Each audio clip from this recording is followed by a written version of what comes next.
이지만 이 특별계시의 완성으로 우리에게 주신 이 성경이 어떤 책인지 그 성경의 특성과 해석에 대해서 좀 공부를 하겠습니다.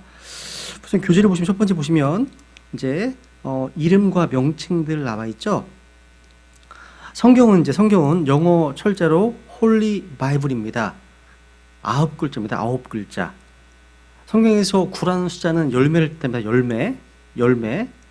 여러분, 샘물이 그 근원보다 더 깨끗할 수 없습니다. 그죠?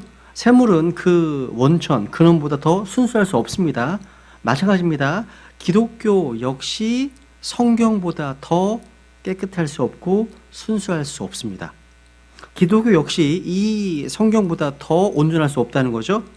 근데 오늘날 타락하고 배교한 이 라오디게아 교회 시대를 대표하는 오늘날의 부패한 어떤 기독교의 출처는 다름 아닌 이런 부패한 성서들 때문입니다. 변개된 성경을 때문이라는 거죠. 여기 이제 성경에는 여러 가지 이름들이 쓰입니다. A본을 보시면 the books입니다. 책들.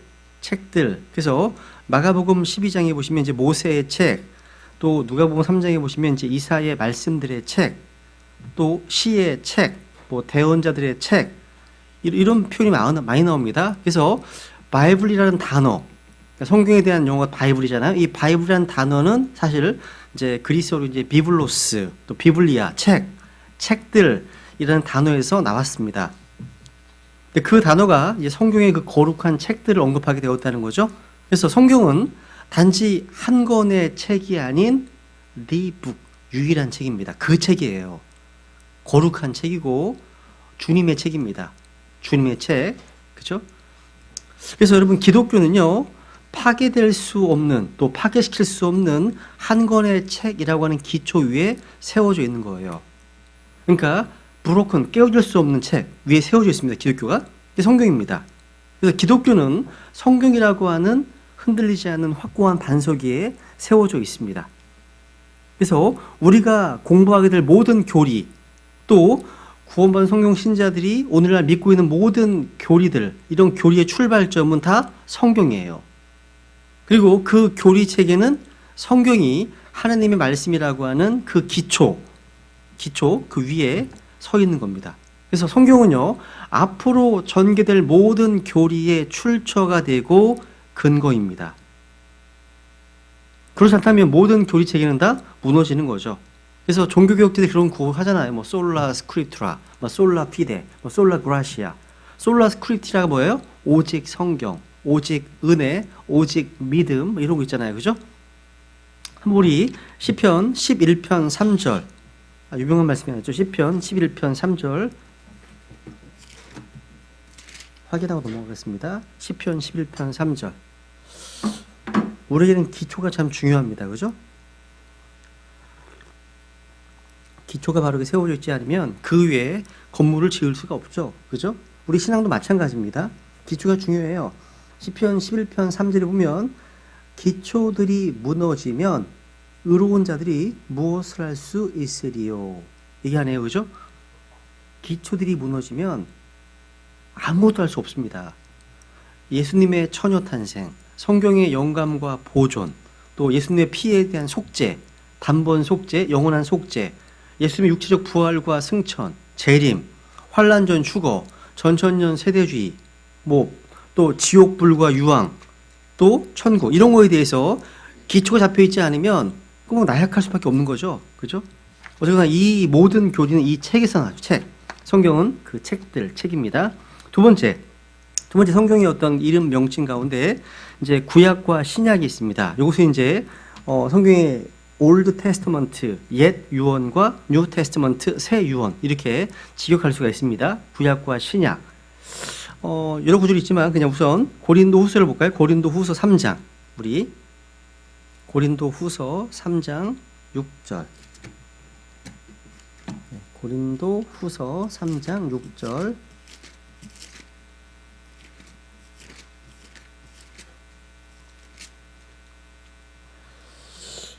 여기 보시면 이제 뉴 테스트먼트가 나옵니다. 새 상속 언약으로 이제 번역이 되어 있죠, 그죠?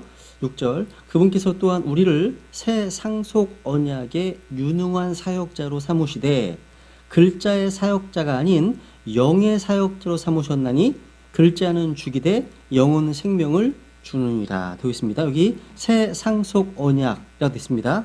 또 14절에 보시면 그러나 그들의 마음이 가려졌으니 이는 이날까지도 옛 상속 언약의 말씀을 읽을 때에 유대인들입니다. 바로 그날까지도 바로 그 베일이 벗겨지지 아니한 채 남아있기 때문이라 그 베일은 그리스도 안에서 없어졌으나 되어 있습니다. 여기 보면 14절은 옛 상속 언약이 있고 6절은 새 상속 언약이 있습니다. 그래서 옛 상속 언약이 바로 구약이고 새 상속 언약이 바로 신약입니다. 근데 조금 더 직역하면 이 테스트먼트라는 단어는요, 유언을 의미합니다. 유언입니다. 그래서 히브리서 9장에 보세요. 히브리서 9장. 왜냐하면 옛 언약과 새 상속 언약 둘 다 피로 세운 것이기 때문에 그렇습니다. 동물의 피냐, 예수 그리스도의 피냐, 이것만 다를 뿐이죠. 히브리서 9장 15절. 히브리서 9장 15절 보시면 이런 까닭에 그분께서는 새 상속 언약 신약입니다. 새 유언입니다. 새 상속 언약의 중재자이시니 이것은 첫 상속 언약 구약이죠, 그죠? 그 아래에 있던 범법들을 구속하시려고 죽으심으로써 부르심을 받은 자들이 영원한 상속 유업의 약속을 받게 하려 하십니다. 16절 상속 언약이 있는 곳에는 또한 반드시 상속 언약하는 자의 죽음이 필히 있어야 하나니 이 상속 언약 유언이잖아요, 그죠? 17절 상속 언약 유언은 사람들이 죽은 뒤에라야 효력이 있고 상속 언약하는 자가 살아있는 동안에는 아무 의미 없느니라. 이러므로 첫 상속 언약도 피 없이 봉헌되지 아니하는 쭉 얘기하고 있죠, 그죠? 그러니까 새 상속 언약이 효력을 발휘하는 때는 그 새 상속 언약하는 자가 죽은 뒤에 효력이 발휘됩니다. 그렇다면 신약, 새 언약의 발효 시점은 예수 그리스도의 십자가의 죽으심 그 이후임을 알 수가 있습니다. 그렇다면 마태, 마가, 누가, 요한 십자가의 죽으시기 이전의 상황은 아직 옛 상속 언약의 경륜화에 있는 겁니다. 아직. 그죠? 그래서 복음서는 아직 구약적 상황에 있음을 주의할 수가 있습니다. 그죠?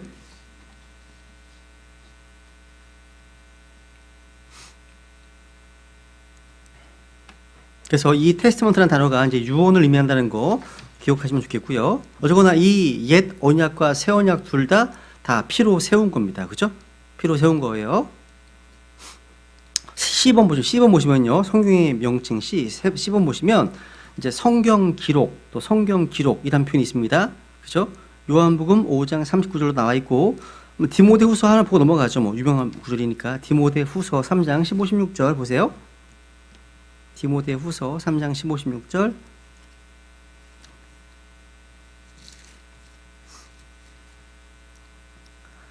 또 어린아이 때부터 내가, 여기 내는 바로 디모데입니다.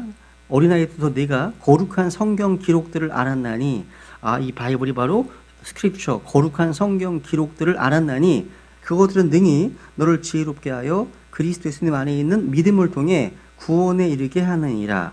모든 성경 기록은 하나님의 영감으로 주신 것으로 교리와 책망과 바로잡음과 의로 교육하기에 유익하니 얘기하고 있죠.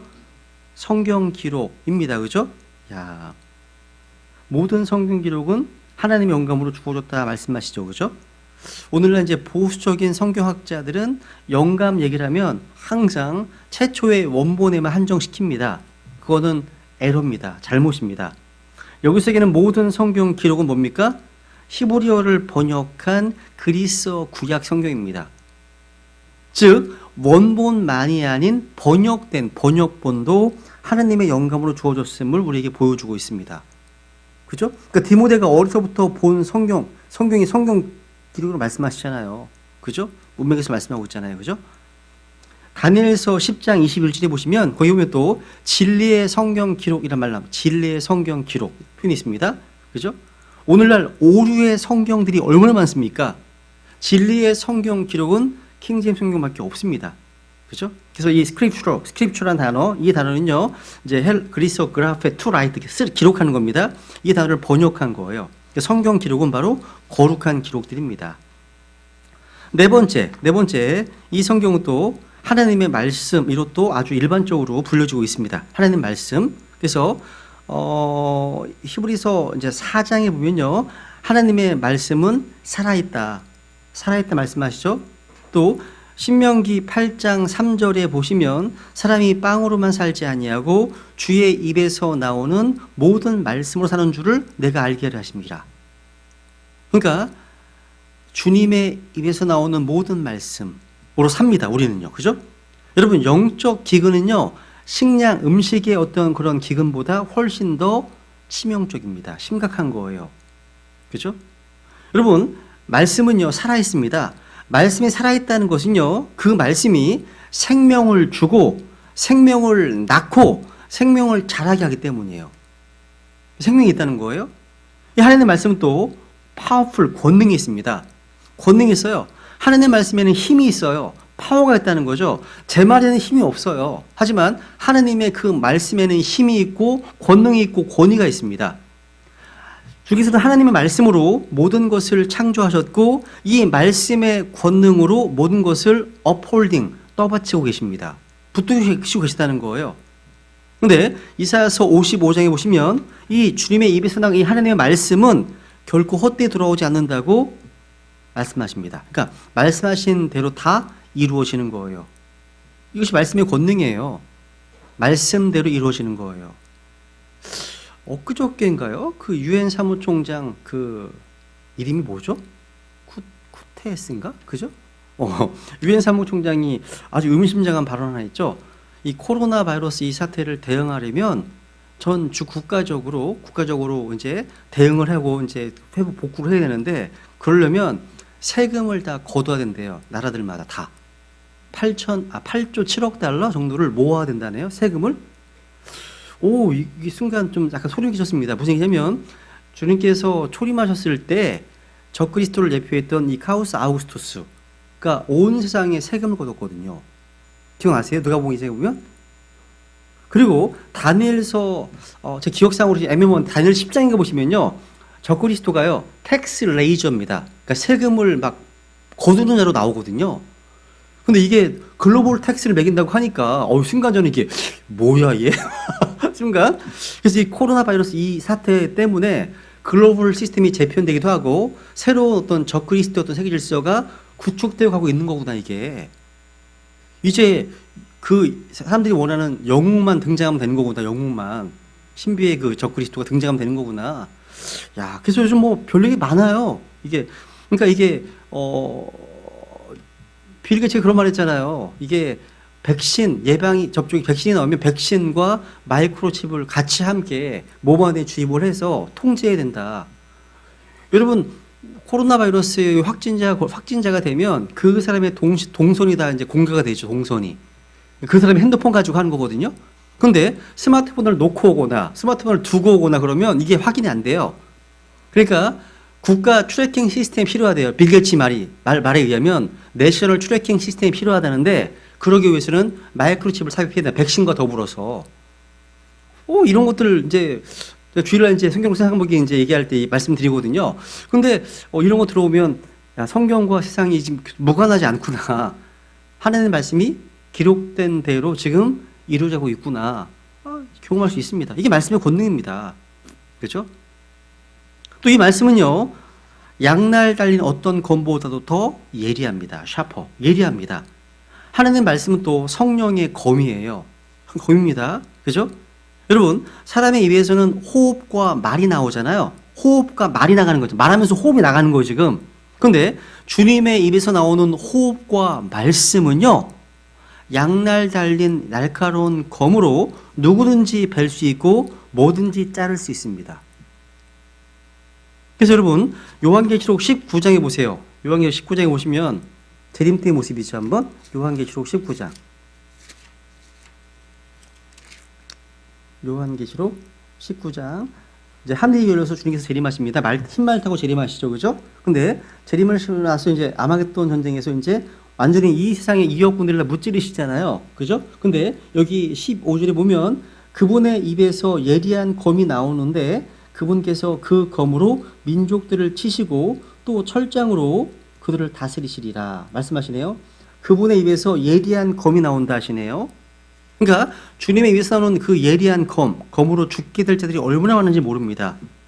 그래서 이 말씀은요, 이 말씀을 믿는 자들에게는, 그러니까 믿는 여러분과 저에게는요, 생명을 주고 살리는 말씀입니다. 하지만 믿지 않고 그리스도의 복음을 거부하는 자들에게는 그 생명을 빼앗아가는 하나님의 진노가 임하는 두려운 말씀인 거예요. 이게요. 심지어 마귀들도 주 입에서 나오는 이 영, 호흡이죠. 이 영에 의해서 소멸된다고 성경이 말씀하고 있습니다. 야, 여러분, 이 하나님의 말씀이요, 양날 달린 검보다도 예리하기 때문에 복음 선포자들에 의해서 사용될 때는 그 마음을 찌르고 양심을 찌릅니다. 이 말씀이요. 그래서 사도행전 2장에 보시면, 보세요. 2장에 보시면 이런 말씀 나오죠. 사도행전 2장 37절. 사도행전 2장 37절에 보시면 베드로가 이제 말씀으로 설교를 합니다. 말씀 선포를 합니다. 그죠? 이제 그들이 이 말을 듣고 마음속으로 찔려 베드로와 나머지 사도들에게 이르되 사람들아 형제들아 우리가 어찌할까 하거늘. 이게 말씀의 권능입니다. 마음속으로 찔렸거든요. 찔립니다. 그죠? 그러니까 하나님의 말씀은 그 말씀을 들은 사람들에게 마음의 찔림을 준다고 말씀하십니다. 프렉트 찔렸다고 되어 있죠? 그죠? 프렉트. 요것이 5장에 보시면 한번 5장도 비슷한 표현이 나오죠. 5장 33절. 5장 33절 보시면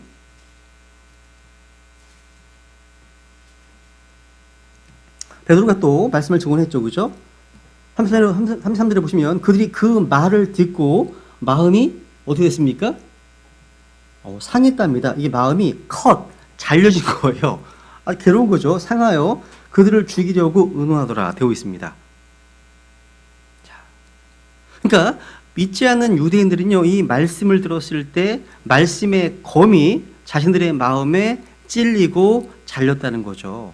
이것이 또 넘겨보세요. 7장 스테반의 설교 7장 54절. 여기도 이제 컷입니다. 칼로 자르는 컷입니다. 7장 54절. 스테반의 말씀 선포를 통해서 그들이 이것들을 듣고 마음이 상하여 그를 향해 이를 갈거늘 되어 있습니다. 야, 이것이 하나님의 말씀의 권능입니다. 그래서 이 성경이라는 어떤 이름, 하나님의 말씀이라는 이 표현은 가장 완전한 이름입니다. 완전한 이름이에요.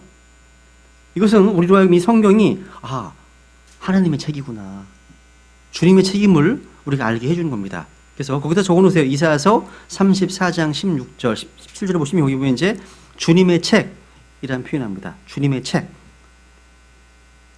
그래서 이 하나님의 말씀 안에는요, 여러 가지 이제 참고해 보시면 이 말씀은 은혜의 말씀, 복음의 말씀, 믿음의 말씀, 또 화해게 하는 말씀, 생명의 말씀, 그리스도의 말씀, 진리의 말씀, 의의 말씀, 선한 말씀 등등으로 표현되어 있습니다. 개인적으로 한번 묵상해 보시면 좋겠습니다. 그리고 이제 2번에 보시면 시편에 나오는 칭호들이 있어요.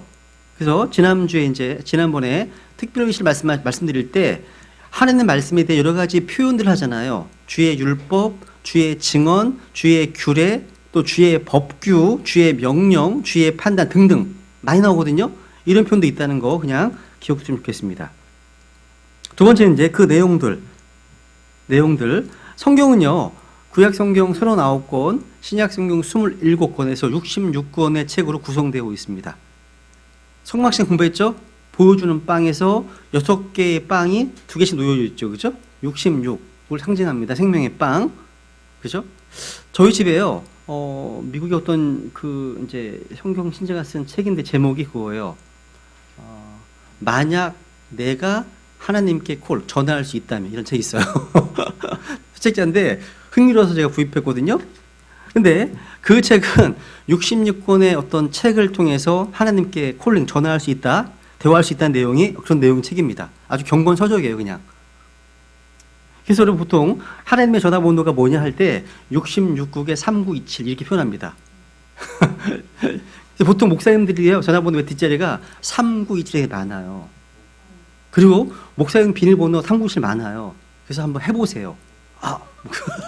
집에 가서 3927 아니면 1611 많아요. 특히 킹예수님 쓰는 교회에서는요 보통 1611, 3927, 1695 이런 거 많습니다. 그래서 몇 개 보면 금방 끝나요. 털려 금방. 잘못하면 털립니다. 네. 한번 우리 예레미야 33장 3절 여기 하나님께 전하라는 그런 내용이 하나 나오는데 예레미야 33장 3절.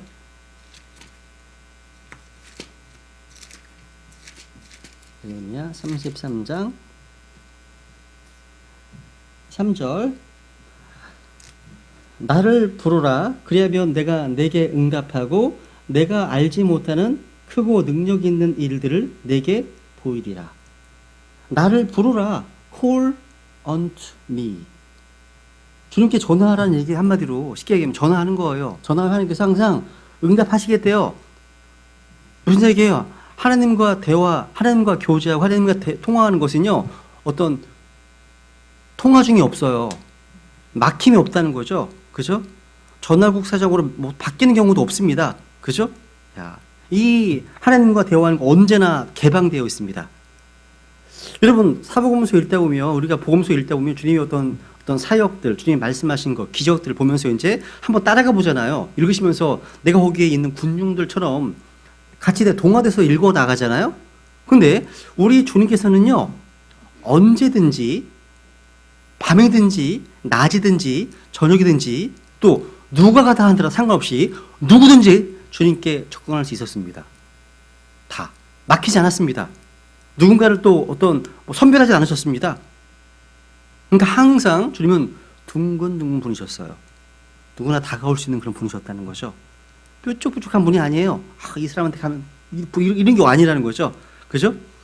우리는 조그만 회사의 사장과 통화하려고 하더라도요. 비서나 교환을 거치는 수고를 해야 되잖아요. 그죠? 더욱이 일반 국민이 그 나라의 대통령과 통화하려면 이건 거의 불가능합니다.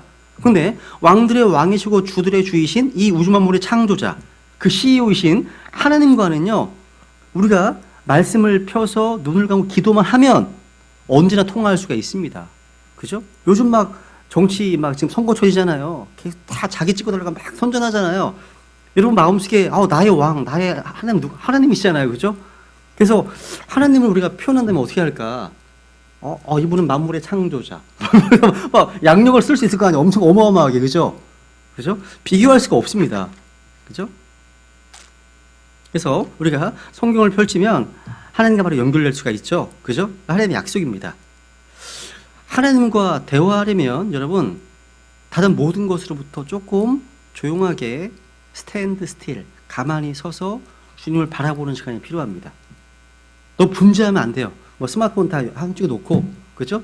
다 조용한 가운데 하나님께 집중하는 시간이 필요합니다. 그러니까 바쁜 일상생활에서 또 분주한 삶에서 자신만의 조용한 시간이 필요해요. 그래서 주님께서 오병이어의 기적에서 빵을 나누어 주고 물고기를 나눠 주실 때 먼저 그 회중들로 하여금 먼저 잔디에 앉게 하셨습니다. 잔디에 앉는 그 시간이 필요하다는 거예요. 우리한테 정말 중요한 시간이에요. 그러니까 우리가 하나님의 말씀을 들을 준비를 해야 된다는 거죠. 주여 말씀하옵소서 주의 종이 듣겠나이다. 주님 지금 이러한 코로나 사태에 관련돼서 지금 전 세계가 움직이는 어떤 모습들 보세요. 지금 보면서 주님 우리에게 무슨 말씀하기 원하시는지 한번 성경을 펴보시면 되는 거죠. 그죠? 정말 우리가 원하는 대로 주님의 다시 오심이 임박한 그런 시기로 가고 있는 모습이 보이지 않습니까? 그죠? 글로벌 시스템이 바뀌어가고 있잖아요. 지금 전 지구적으로.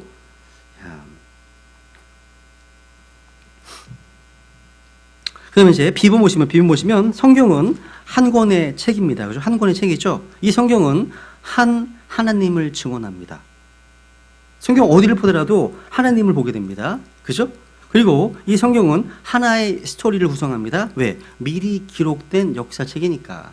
하나님께서 보시는 어떤 역사가 미리 기록되어 있습니다. 과거인지 미래가 다 기록되어 있습니다. 그리고 성경은 하나의 구원 계획을 말하고 있습니다. 그러니까 구원 계획, 그러니까 구원 계시된 내용은 다양할 수 있습니다. 구약 시대, 율법 시대, 환란 시대, 천년국 시대 내용은 다를 수 있지만 하나의 구원 계획, 믿음을 통해 하나님의 은혜로 구원받는다 이게 되고 있습니다. 그리고 이 성경은 하나의 중심 주제 바로 예수 그리스도를 우리에게 증언하고 있습니다. 성경 어디를 핀다 하더라도 예수님은 볼 수가 있어요. 어디를 핀다 하더라도요. 그죠? 그래서 창세기 1장부터 계시록까지 각 장별로 예수 그리스도만 뽑아서 설교한 분이 계세요. 책 제목이 아마 20권인가 돼요. 엄청 많더라고요. 까먹었어 제가요. 제목이 성경에 시된 그리스도라는 책인데요. 창세기부터 계시록까지 다 그리스도를 다 뽑아낸 거예요. 어마어마하죠, 그죠? 예, 좋은 책입니다. 세 번째, 이제 구성, 성경의 구성, 이제 다 오늘 기본적인 내용입니다. 대략 40명의 인간 기자들이 하나님의 말씀을 기록하기 위해서 이제 사용되었는데요. 이제 이 사람들은 시간적으로 서로 이제 분리되어 있었습니다. 그리고 또 공간적인 배경도 서로 달랐어요. 또 직업도 달랐습니다. 뭐 대원자도 있고 왕도 있고 정치인도 있고 어부도 있고 아모스 같은 농사꾼도 있고 베드로 같은 어부도 있고 또 목회자도 있고 군인 등이 있었습니다. 다양합니다. 기록 연대는 대략 1600년 동안 기록되었습니다. 언어는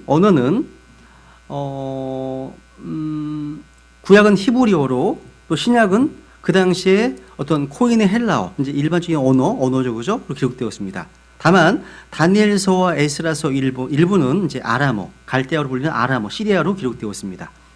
이렇게 수많은 사람들에 의해서 3개 대륙에 의해서 1600년이라는 기간 동안 기록되었어요. 그런데 이 성경에는 한 사람이 기록한 것처럼 놀라운 통일성을 갖고 있습니다. 통일성. 주제가 통일되어 있다는 거예요. 이건 불가능한 겁니다. 이건 하나님이 아니면 불가능한 거예요. 시간과 공간을 초월하신 누군가가 우리에게 주신 거라는 사실을 우리가 증명할 수 있는 겁니다. 인간은 쓸 수가 없어요. 인간은 불가능합니다.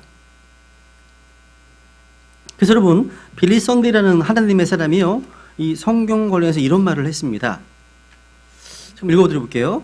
만약 사람이 성경을 만든다면 성경을 믿지 않는 무신론자들과 유물론자들과 불가지론자들 또는 어떤 론자들로 하여금 그가 할 수 있다면 성경보다 더 좋은 책을 만들게 해보십시오.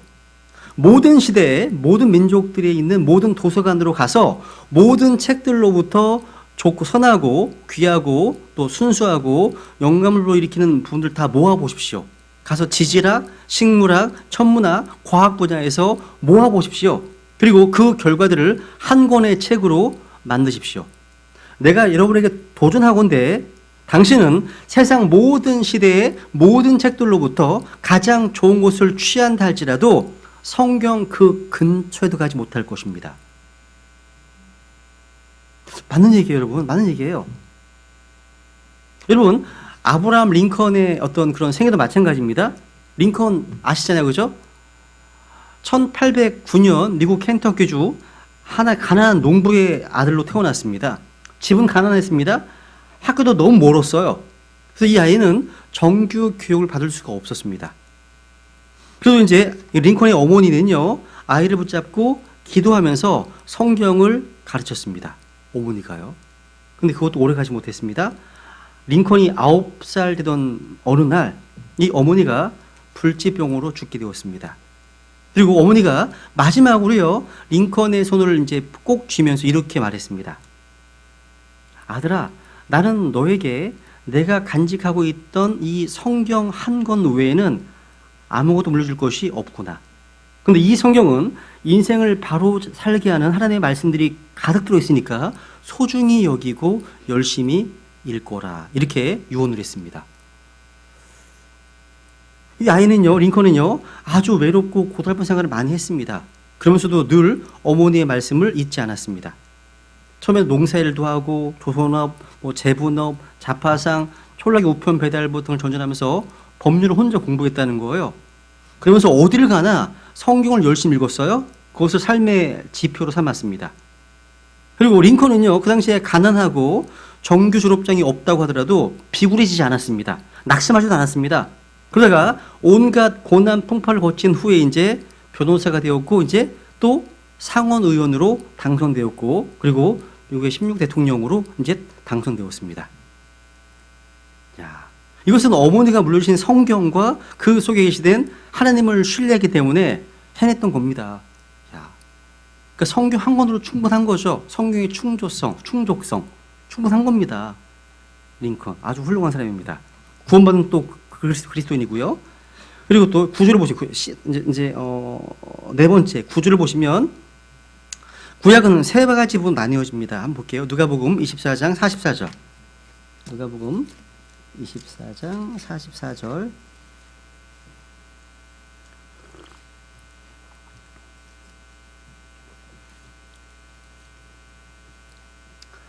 또 그분께서 그들에게 이르시되 내가 여전히 너희와 함께 있었을 때에 너희에게 말한 말들 곧 모세의 율법과 대언자들의 글과 시편에 나에 관하여 기록된 모든 것이 반드시 성취되어야 하리라 한 말들이 이것들이라 하시고, 여기 보시면 구약 성경을 나누고 계신데 모세의 율법이 있습니다.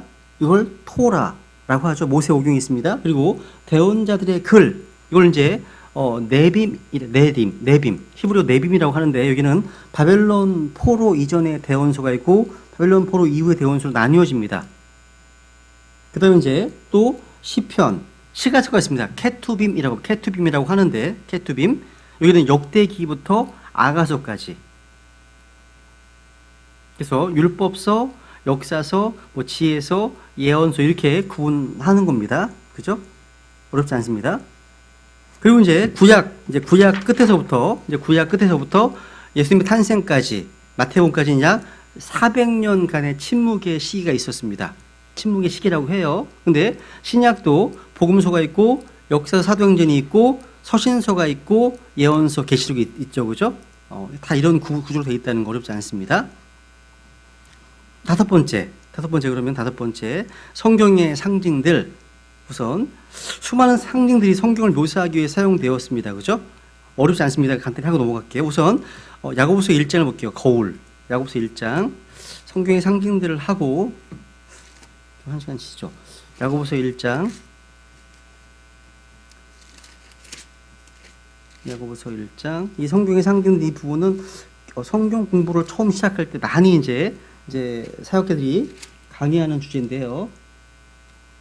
중요합니다. 기본적이지만 중요한 거예요. 항상 마음에 두어야 될 말씀입니다. 야고보서 1장 23절.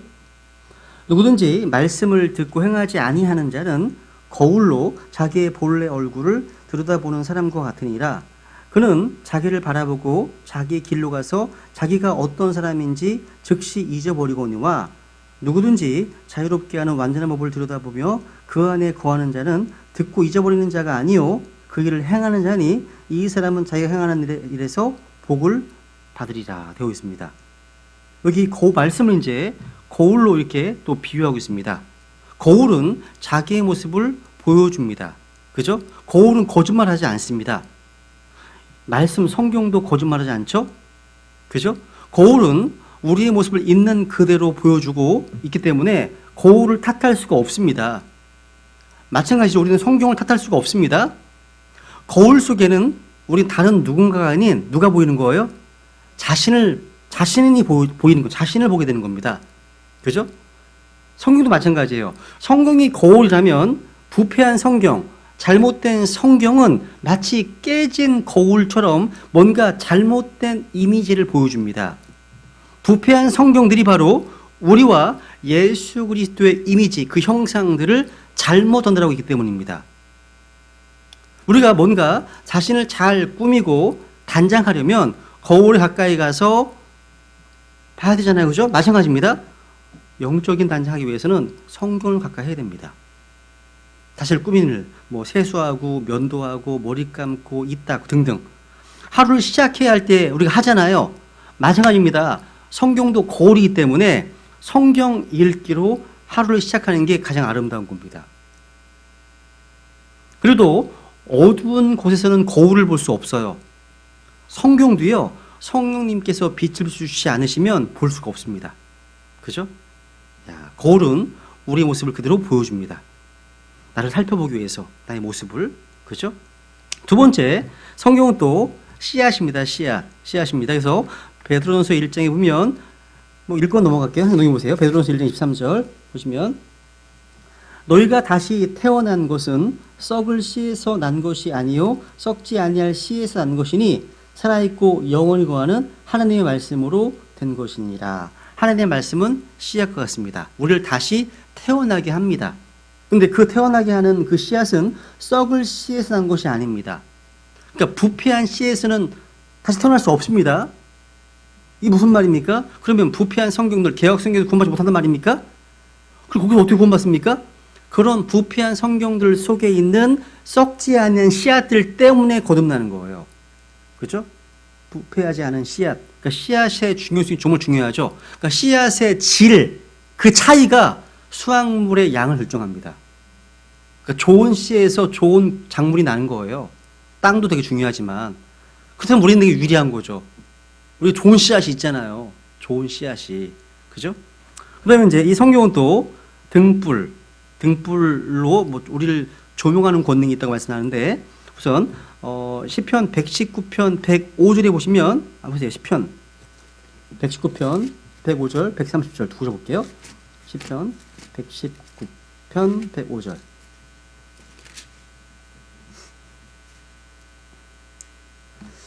주의 말씀은 내 발의 등불이요 내 길의 빛이니이다.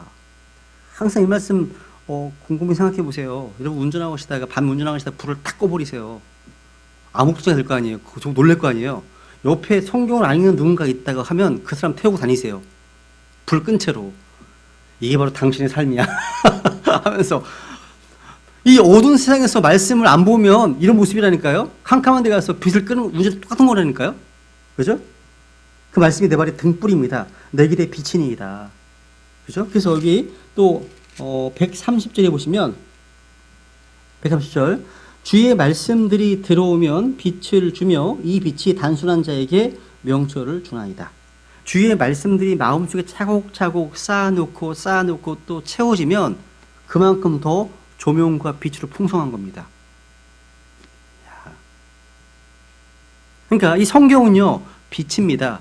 등불이에요. 그래서 우리 주님께서 우리를 다시 본향으로 데려가시는 그날까지 우리를 이곳에서 영광으로 데리고 가는 정확한 로드맵입니다. 성경이요. 그래서 베드로 후서에 보시면 보세요. 베드로서 1장에 볼까요?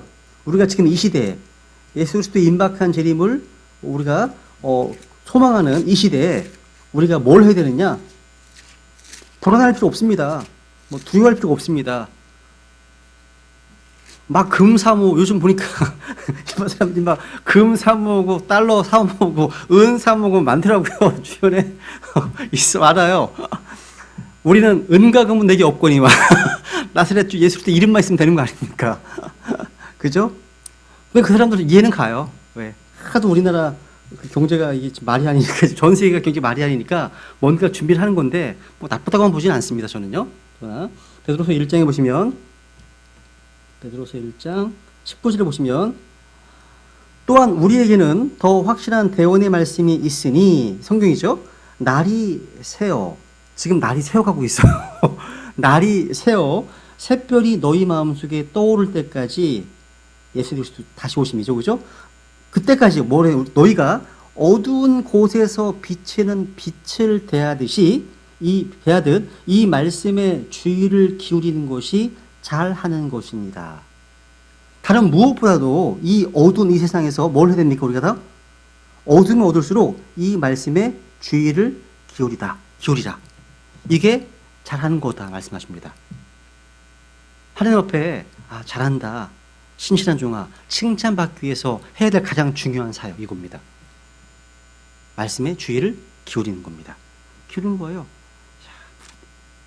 그다음에 이제 보시면 또 그다음 이 성경은 또 찌르는 채찍 또 못, 검으로 언급되어 있어요. 아까 봤었죠, 그렇죠? 그래서 이거 하나만 볼게요. 전도서 12장만 보고 넘어가죠. 전도서 12장 11절. 전도서 12장 11절. 전도서 12장 11절.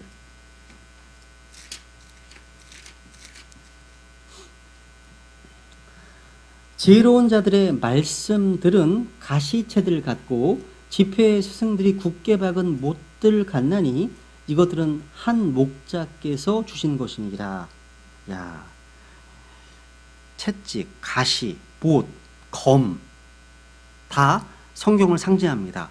여기서 바로 죄를 깨닫게 하는 그런 권능이 있습니다. 또 유일한 공격 무기이기도 하잖아요. 그죠? 성경. 여러분 이 말씀, 이 공격 무기가 없이 영적 전투를 행한다? 100점 100패입니다. 무장이 해제됐는데 뭐 어떻게 해요? 아무도 못하지. 그죠? 그리고 예레미야 23장에 보시면요. 이 성경은 또 불이요 망치다 하십니다. 예레미야 23장 20절에 보시면 그냥 제가 읽어드려 볼게요. 주가 말하노라 내 말이 불같지 아니하냐 바위를 산산조각 부수는 쇠망치 같지 아니하냐. 그러니까 하나님의 말씀은 바로 불이고 쇠망치 같다. 그러니까 파괴시키는 파워가 있습니다. 하나님의 말씀은요. 그죠? 그리고 또 시편 119편 이거 찾아볼게요. 시편 119편 이 하나님의 말씀은 또 우리를 깨끗하게 하십니다. 그래서 성경이 더러운 사람들이 정말 깨끗한 사람들입니다. 성경이 깨끗한 사람들은 정말 더러울 수 있어요. 아닐 수도 있고 그건 이제 성경을 산 지 얼마 안 됐기 때문에 그럴 수도 있기 때문에 가능성입니다. 시편 119편 9절 11절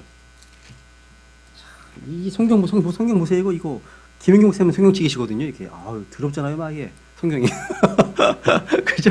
시편 119편 9절 보시면 청년이 무엇으로 자기 길을 깨끗게 하리이까 주의 말씀에 따라 자기 길을 조심함으로 하리이다. 얘기하네요. 주의 말씀에 따라서. 그리고 11절 내가 주께 죄를 짓지 아니하려고 주의 말씀을 내 마음속에 숨겼나이다. 여러분 마음속에 뭐로 가득 차 있는가에 따라서 여러분의 삶이 결정됩니다. 마음속에 말씀들을 많이 쌓아두면 쌓아둘수록 더욱더 깨끗하고 더욱더 거룩한 삶을 살게 됩니다. 항상 영향력 문제예요. 영향력 문제. 하나님의 말씀, 하나님의 법을 마음에 새겨진 사람하고 다른 무언가, 뭐 알코올의 영향력이든 명예, 지위, 돈 이런 영향이든 간에 세상 영향력. 그러니까 영향력 싸움에서 이기는 쪽에 내가 영향을 받습니다. 거기에. 그래서 여러분 스스로 내가 어느 쪽에 영향을 또 많이 받는지를 한번 생각해 보세요. 이게 유튜브, TV 드라마, 넷플릭스 이런 거에서 주로 영향을 받는지 아니면 하나님 말씀, 좋은 책들, 좋은 설교, 좋은 음악들, 또 좋은 크리스찬 어떤 교제 이런 거 영향을 받는지 잘 생각해 보세요. 생각보다 이게 싸움 많이 밀리고 있는 듯한 형국 요즘 시대. 요즘 못 모이잖아 지금. 못 모이잖아요. 야, 저희들이 2주 전부터 이제 교회에서 이제 모이면서 이제 지지난주 처음 모였거든요 교회에. 3주 정도 쉬다가 3주만 쉬다가. 왜냐면 저 개인적으로 이제 코로나가 안 끝나. 팬데믹 갔으면 이제 앞으로 계속 가기 때문에 4월 5일 날 계약 못 해. 이런 생각을 했거든요. 그래서 먼저 이제 한 거거든요. 근데 네 번째 주에 이제 모이신 씨들이 그러시더라고요. 너무 답답했다고. 영상으로 드린 것도 한 주지. 이게 2주, 3주 가니까 너무 힘들었다고. 맞죠? 함께 모이지 못하면 이거 그냥 정말 점점 어려워져 가는 거죠. 영적으로 어려워져 갑니다. 그래서 모여야 돼요. 그래서 못 모인다 그러면 개별적으로 뭐 소그룹으로 모이셔서 같이 교제하고 마스크 쓰고요. 모이시고 필요합니다. 중요하다는 거죠. 그죠? 물. 말씀도 물입니다. 물 깨끗하게 하는 물입니다. 그다음에 이제 이 성경은 또 젖, 또 고기, 빵, 꿀, 사과 이런 또 음식으로도 언급되어 있죠. 그죠? 야, 젖. 칼슘이래요. 비타민 A. 요즘 우유는 별로 안 좋은 것 같아. 요즘 우유는. 그죠? 진짜 어떤 유기농 우유는 엄청 비싸더라고요. 그죠? 이제 뭐 이마트에서 파는 우유들. 왜 그런가 봤더니 우리 아이가 이제 아토피가 좀 심하거든요. 근데 우유를 되게 좋아해요.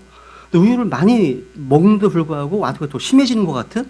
우유를 먹이지 말라고 하는 거예요. 그게 예전에 생각하는 이런 우유가 아니구나, 지금 이런 우유가 아니구나. 알겠더라고요. 야, 우유, 그리고 고기에 단백질이 필요하죠. 빵에는 탄수화물이 필요합니다. 꿀은 포도당, 사과는 비타민 C 이런 거. 이 비타민 C 많이 드시나요? 그죠? 저도 많이 먹고 있어요. 비타민 C 하루에 두 알은 먹으려고 합니다. 물 많은데 어쩌거나 이게 하나님의 말씀도 마찬가지라는 거죠. 우리를 잘하게 하고 우리를 지켜주고 우리를 만족해 하는 그런 권능이 있습니다. 여러분 이 영양분이면요, 비타민, 단백질, 탄수화물, 포도당 이런 것들은요, 이 지구상의 어떠한 사람에게도 장수하게 하고 건강하게 살 수 있는 완벽한 식단입니다. 막 식단이에요 이게요, 그죠? 한번 욥기 23장 12절, 욥기 23장 12절 볼까요? 욥기 23장 12절.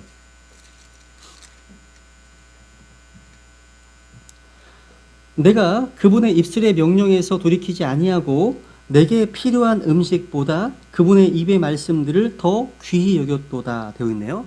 내게 필요한 음식보다 그분의 입의 말씀들을 더 귀히 여겼다 하시네요. 야, 여러분도 이 욥과 동일한 고백을 하십니까?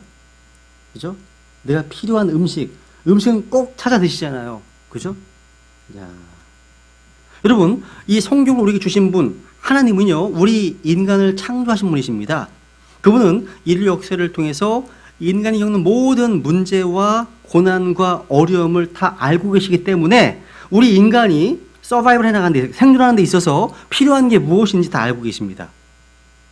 그래서 하나님께서는 인간에게 이 지상에서 어떤 환경에 처하든지 간에 생존할 수 있도록 우리에게 바로 이 한 권의 책을 우리에게 주신 겁니다.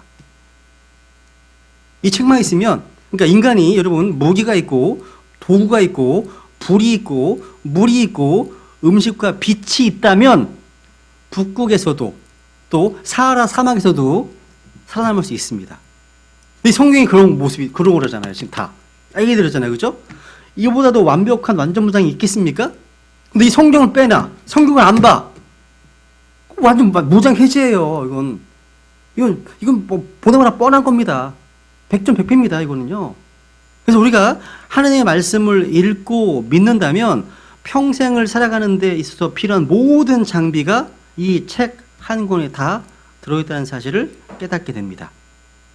그러니까 우리에게 성경이 있다면 필요한 모든 것을 다 갖추고 있는 거예요.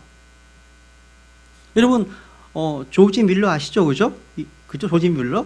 이 조지 밀러라고 하는 이분은요, 영국에서 3,000명 이상의 고아들을 이제 돌보고 먹이고 그들을 하나님의 사람으로 키웠던 그런 기도의 사람이었습니다. 밀러. 누군가 밀러에게 묻습니다. 어떻게 그렇게 엄청난 일을 할 수가 있었습니까? 그때 조지 밀러가 이렇게 얘기했습니다. 저는 평생에 이 성경, 킹제임스 성경을 200번 읽었습니다. 근데 한 번도 실증이 난 적이 없습니다. 읽을 때마다 새로웠고 읽을 때마다 힘을 얻었고 희망을 발견했습니다. 이것은 나의 54년간의 경험으로 말하는 겁니다. 그리고 힘이 있죠. 자기가 경험한 거니까. 내가 경험하지 않은 것을 얘기하면 힘이 없어요, 별로요. 남의 거 하는 건 힘이 없거든요. 내가 읽고 느끼고 경험하고 체험한 것이 거기서 힘이 나오는 거예요. 거기서 간증이 나오는 거거든요. 그렇죠? 그런데 이 밀러도 이런 말을 해요. 자기가 예수님을 믿고 나서 처음 3년간은 성경을 안 읽었대요. 그때는 믿는 성도로서의 기쁨도 없고 뭔가 소망도 느끼지 못한 그런 죽어있는 듯한 크리스찬이었다는 거예요. 그 시간을 밀러는 로스트탑, 잃어버린 시간이라고 이렇게 생각한답니다. 여러분 잃어버린 시간 있으시면 안 돼요. 이제 지금 이 시기에는 더더군다나 그렇습니다. 더더군다나. 여러분 우리의 영적 생명력은요, 날마다 성경을 읽느냐 읽지 않느냐 이 문제와 정비례합니다. 정비례해요. 여러분 성경 읽기를 매일매일의 일과로 삼으시면 그 이상의 은혜는 없을 겁니다. 그죠? 그래서 제가 기포드라는 분이 썼던 글 하나 읽어드리고 잠깐 첫 번째 시간 쉴게요. 이 기포드라는 분이요, 성경과 우리의 삶의 관계에 대해서 이렇게 얘기를 했습니다. 여러분이 만약 게을러지시거든 야고보서를 읽으십시오. 야고보서. 그리고 당신의 믿음이 수준 이하라면 바울 서신을 반복해서 읽으십시오. 그리고 당신에게 인내심이 부족하다면 욥기를 묵상하며 읽어보십시오. 그리고 내가 너무나 완고하다, 완악하다라고 생각할 때는 모세의 책을 읽어보시고 모세의 책, 그리고 내가 기도 생활이 부족하다고 생각한다면 엘리야를 묵상하십시오. 엘리야 스토리. 그리고 여러분 마음 가운데 노래가 없다면 다윗의 시편을 읽어보시고, 영적으로 뭐 많이 냉담해져 있다, 차가워져 있다면 사도 요한이 쓴 그 서신들을 깊이 읽고 묵상해 보십시오. 사랑의 사도죠, 그죠? 그리고 여러분 자신의 미래가 보이지 않는다면 계시로 올라가서 하늘을 바라보십시오. 이렇게 썼습니다. 되게 좋은 말이죠, 그죠? 제가 몇 개 더 덧붙여 볼게요. 제가 지혜가 필요하다면 잠언을 읽으십시오. 잠언, 그죠? 그리고 하느님의 권능이 필요하다면 성령님의 권능으로 충만했던 이 사도들의 어떤 행적이 담긴 사도행전으로 가십시오. 그리고 위로가 필요할 때는 시편으로 가십시오. 그러나 하나님의 말씀을 계속해서 전체적으로 통독하십시오. 이렇게 덧붙이고 싶습니다. 통독. 그래서 누군가 그랬으면 유명한 설교자가 그런 말을 했습니다. 우리에게서의 모든 문제와 번뇌와 걱정과 염려의 모든 문제의 95%는 성경을 읽지 않는 데서 생기는 것이다라고요. 읽으세요, 여러분, 성경을. 그죠? 네. 그러면 이 성경의 주제는 주제? 그럼 잠깐 이번 시간 쉬었다가요. 두 번째 시간에 하시죠. 그죠? 성경의 주제 해석은요. 뒤에 하겠습니다. 그러면 잠깐 쉬었다가 한 15분 정도 쉬겠습니다.